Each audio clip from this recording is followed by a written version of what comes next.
Nessa aula, nós vamos avaliar uma metáfora usada por Ellen White para ilustrar o fenômeno do parasitismo ideológico.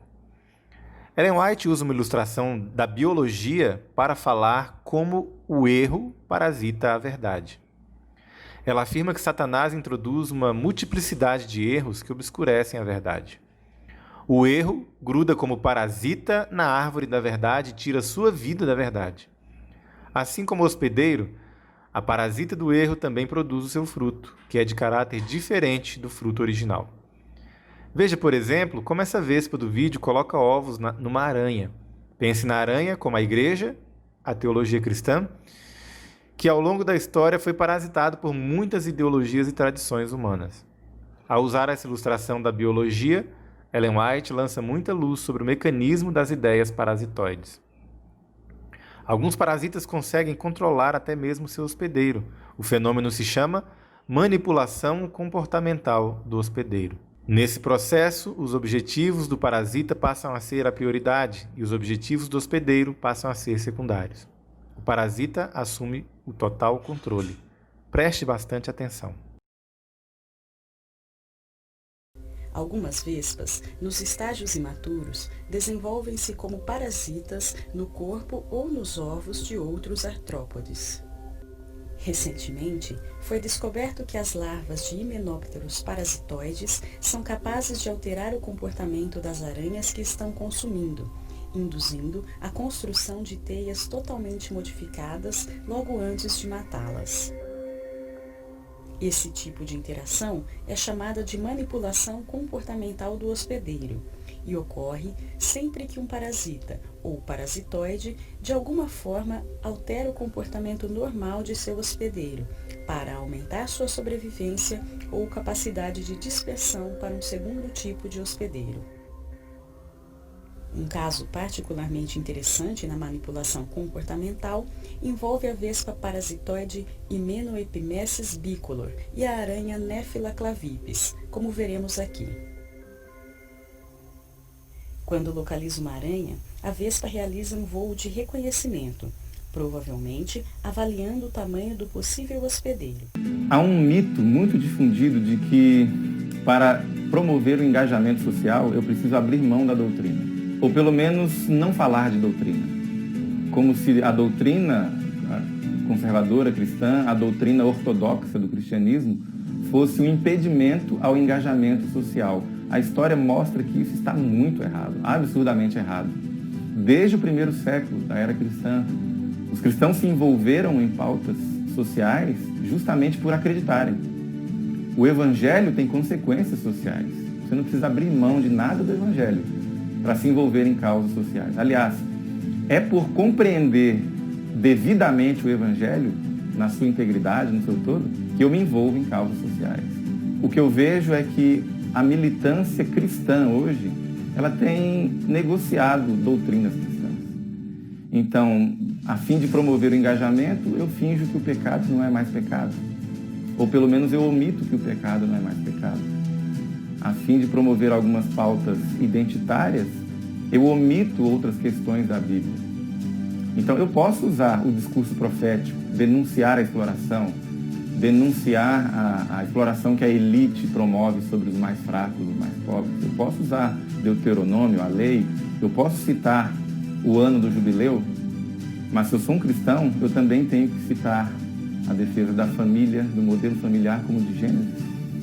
A ética sexual de Levítico 18, o que Jesus Cristo fala a respeito do casamento heterossexual em Mateus 19, isso também é cristianismo. Eu não tenho o direito de selecionar da Bíblia aquilo que favorece a minha pauta. Então o jovem tem que chegar a esse nível de submissão às Sagradas Escrituras. E caso este seja adequado, introduz seu ovipositor na boca da aranha, atingindo um gânglio onde será liberado seu veneno paralisante. Após a inoculação do veneno, a aranha permanece praticamente imóvel por vários minutos. Com a aranha paralisada, a vespa inspeciona todo o seu abdômen, à procura de ovos ou larvas previamente depositados por outras vespas. Caso não encontre nada, a vespa inicia o processo de oviposição, depositando um ovo que ficará aderido à superfície do abdômen da hospedeira, se afastando logo em seguida. A larva originária desse ovo inicia seu desenvolvimento e faz pequenos furos no abdômen de sua hospedeira, por onde ingere a hemolinfa, o sangue da aranha. Neste período, apesar de estar sendo consumida lentamente, a aranha continua todas as suas atividades normalmente, como a captura de presas e a construção da sua teia.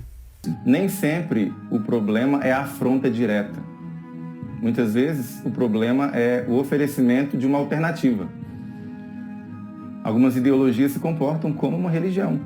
Elas têm uma explicação, uma doutrina a respeito da origem, da queda, qual é a causa do problema social.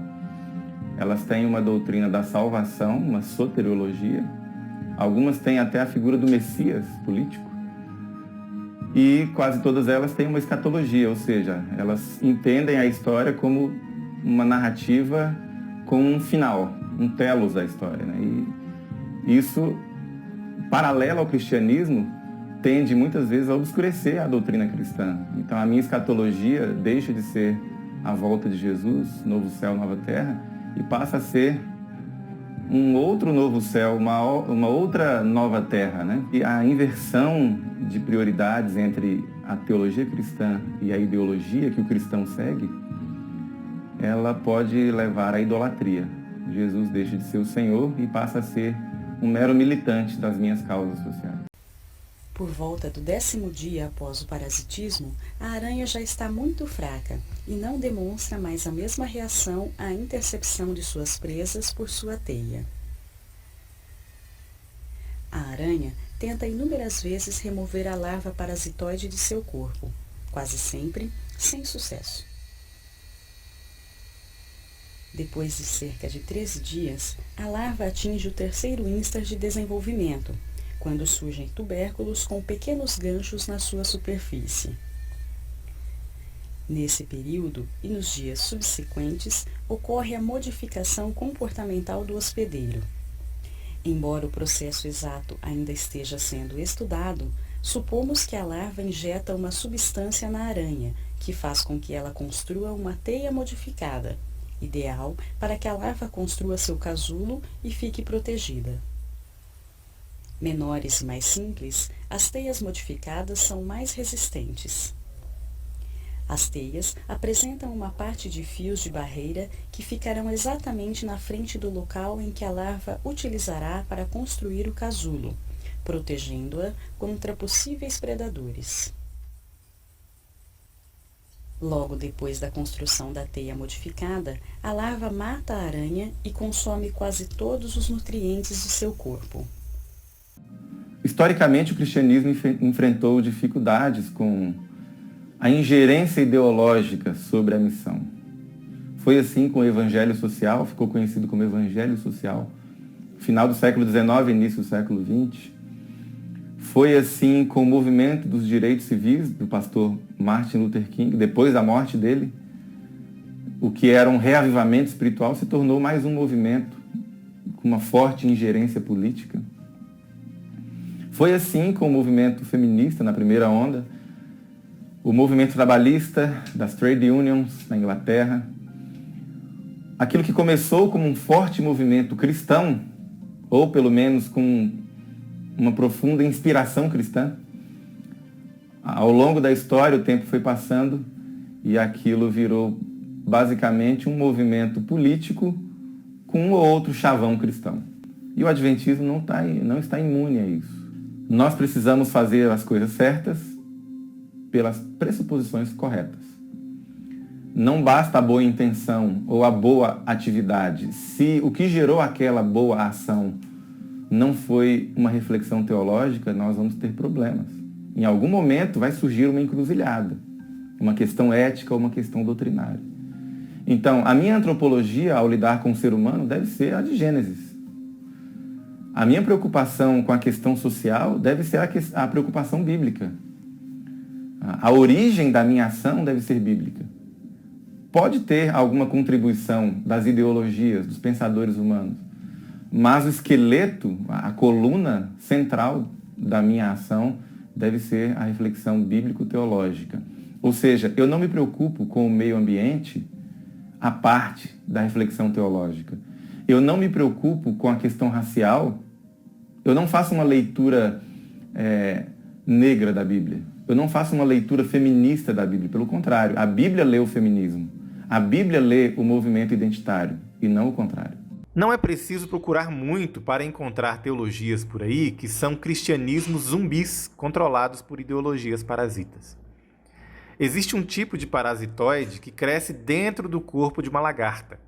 E quando ele assume o controle da lagarta, uma coisa curiosa acontece. A lagarta passa a defendê-lo.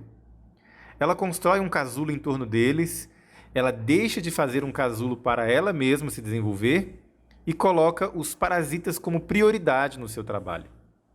Exatamente como você percebe no cristianismo. Muitos cristãos e teologias parasitadas pela ideologia defendem as ideias que estão matando o cristianismo. Não é difícil encontrar cristãos tão comprometidos com ideologias que não se importam em contradizer as escrituras em nome de uma causa ou em nome de uma ideia. Construindo casulos argumentativos em torno dos parasitas que enfraqueceram o cristianismo. No caso da lagarta, ela defende ativamente os parasitas que se alimentaram dela. A lagarta se torna o guarda-costas dos parasitas, um mero instrumento. Ela luta fisicamente pelos parasitas enquanto eles se desenvolvem e ela vai perdendo as forças. Ela luta, luta e luta até as últimas forças. Um ativismo sem fim, até morrer de inanição. É exatamente isso que aconteceu com muitas igrejas e movimentos cristãos parasitados ideologicamente.